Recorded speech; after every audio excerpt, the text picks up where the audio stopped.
2024 is done. The bore of January is setting in and you need something to watch to escape your seasonal depression. I propose various vehicles racing through the desert for 14 days straight. 15 days, 12 stages and 6 categories. Choose Your Own Adventure meets Motorsport meets Uncharted 4 minus the gun violence. And anyone, and I mean anyone, can compete if you're, rich enough to buy a rally car. It does mean you have legends in the sport like Carlos Sainz racing against Jim the accountant from Durham. Interested? Well, as a certified Dakar Rally watcher myself, let me tell you everything you need to know. There are 4 main categories of vehicle in the Dakar: cars, buggies, trucks, and bikes. And to put a lot of words into a little box, basically what you want out of all of them is tyres with a large tread depth, a lot of suspension, and a fuck ton of power.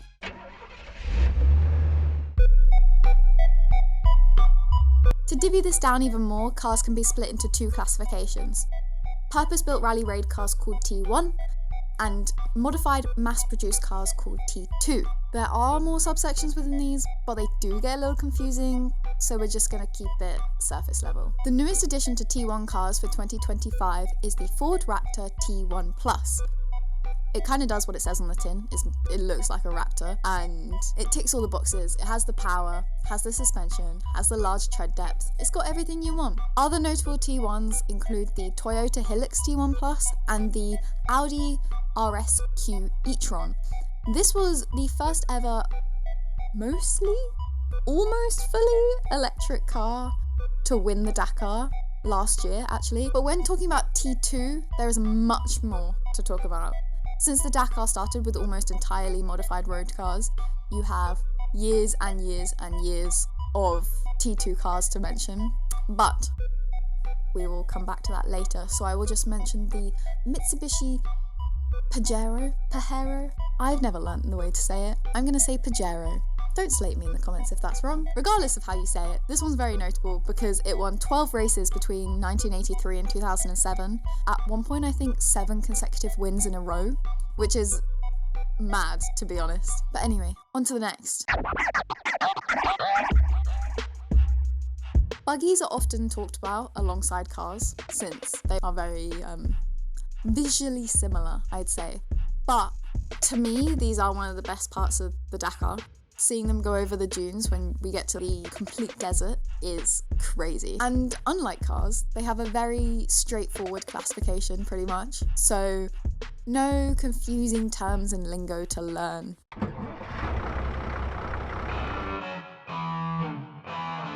Now this is what I class as the biggest spectacle for Dakar newcomers, because you cannot tell me a bunch of lorries racing through the desert is not the most intriguing thing. If you've ever stopped to watch those videos of the double-decker buses racing around a track when it comes up on your feed, then you will love the trucks.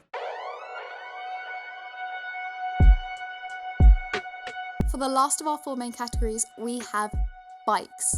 These are framed slightly differently since the focus is more on the rider than the vehicle, and there's no second person to help with repairs or navigation. The ranking for bikes is Rookie, Elite, and Original. Originals are people that don't take external support from teams, so it's just people just raw dogging the desert and trying not to die, which is kind of wild if you ask me. There are 2 categories I have not mentioned: quads and classics. Quads were introduced officially as a category in 2009, but ran their last race in 2024.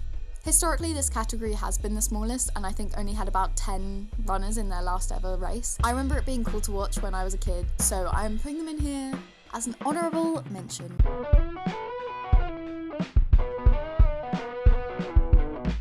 In 2021, the Dakar Rally introduced a category called Classics, in which cars that your dad goes, "Oh my god, I remember that one," race against each other to get as close to a specified time as possible. As it's more of a showcase of the cars of the past, they don't race traditionally and instead battle for points in a kind of golf-like system, so less is more. They also don't follow the same stages as the others, so although they are very fun to watch and I do recommend it, I won't be talking about them any further than this. Welcome to your 60-second history lesson on the route of the Dakar. It's 1978.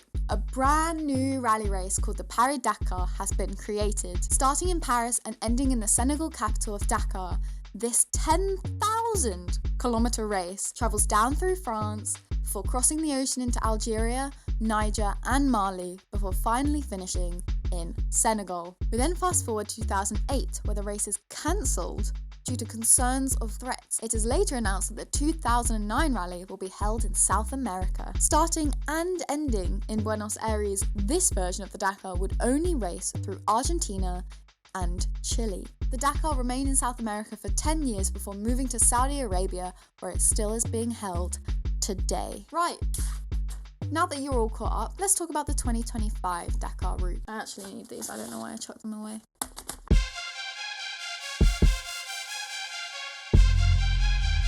January 4th, 2025, we start the rally in Bisha. Every type of vehicle starts off from the exact same start line and finishes the exact same route for stage 1. Bikes start first, followed by cars and buggies, and then finally, trucks.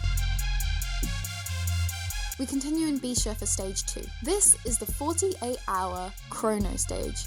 This was introduced in 2024 as a kind of challenging new addition. When the creators were asked about this stage, they said it was based around the concept of juggling the twin challenges of endurance and performance. This is basically a mini race within the big race, and competitors have to try and get as far as physically possible within the time stage before 5 p.m. They then have to stop at the closest of 8 rest points for the whole night.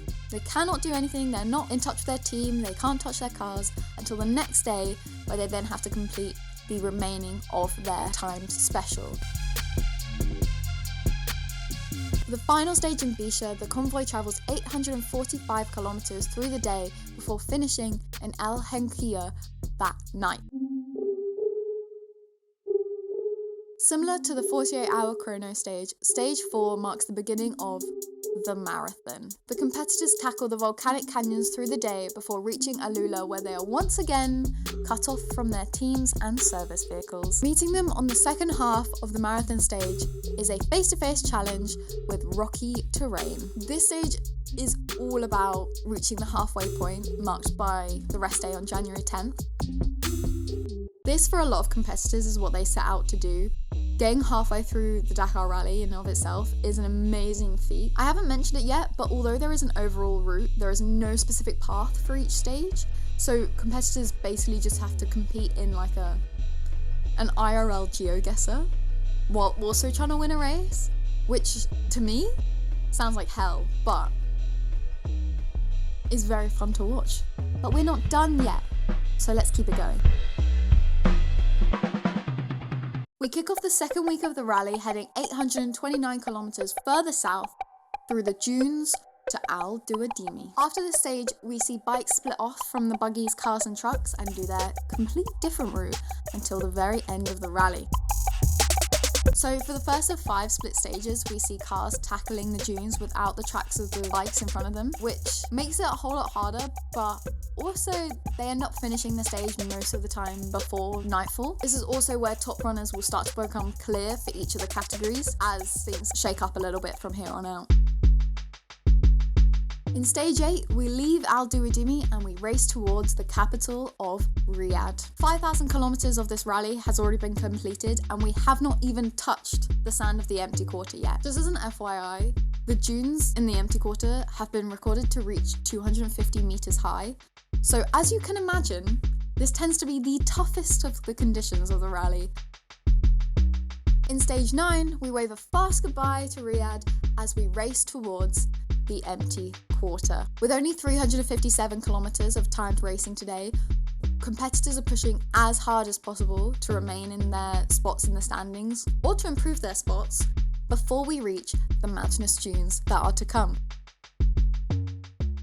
Stage 10 is the shortest and debatably the trickiest stage in all 14 days of racing. It brings a lot of anticipation for what's to come tomorrow as all other terrain is behind them. With 3 days of pure sand to come, every decision needs to be calculated and every movement needs to be perfect, because getting stuck in these dunes now can quite literally make or break your position in the standings. There have been many a Dakar win lost today and tomorrow, purely based on time taken for repair.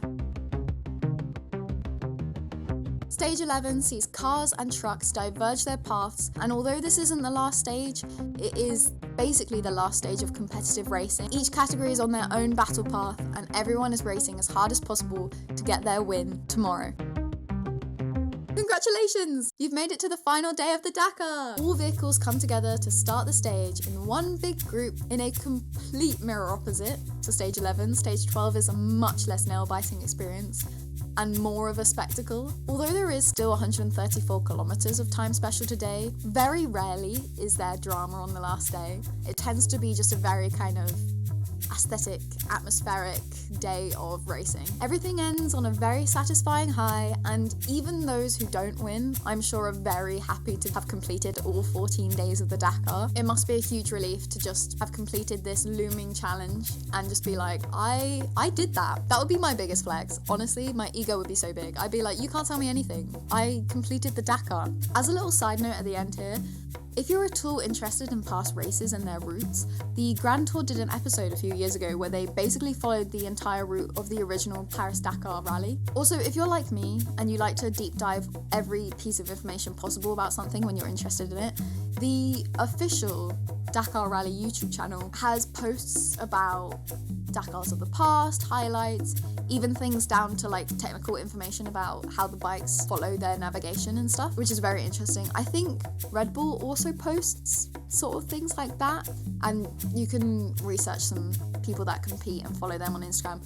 But genuinely, I will leave some links down below. Go at it to your heart's content. I love deep diving information that I will never need to use, so I will give you the grace to do the same. Well then, I think you have all you need to know for the next 2 weeks. If you have any info that I missed, put it down in the comments. I'd love to know. Thank you so much for watching. See ya!